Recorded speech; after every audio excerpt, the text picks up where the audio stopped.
កាត់ស្ពៃយកទៅស្លម្ជូរ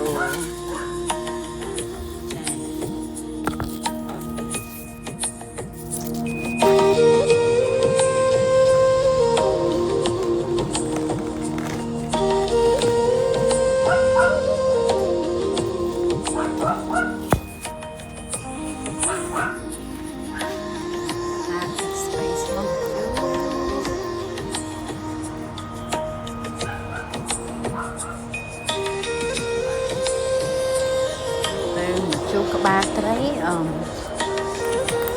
ជួបក្បាលត្រីយកមកពីស្រុកខ្មែរបងមកធ្វ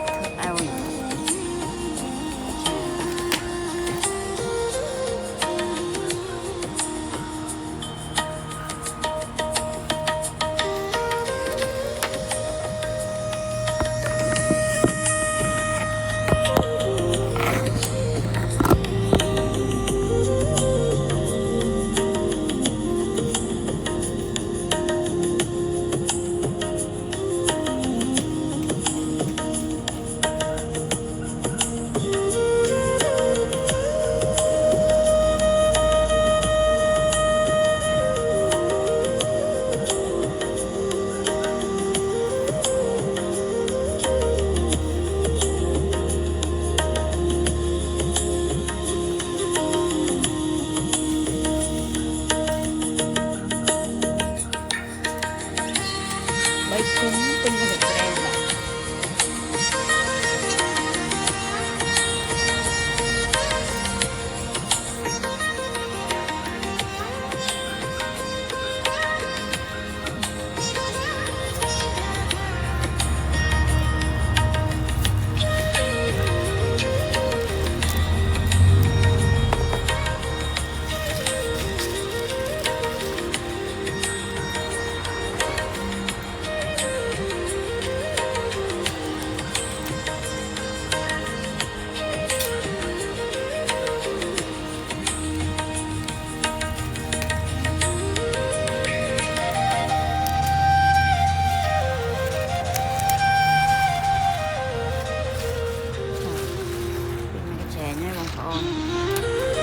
ខ្លះវាដុះនៅ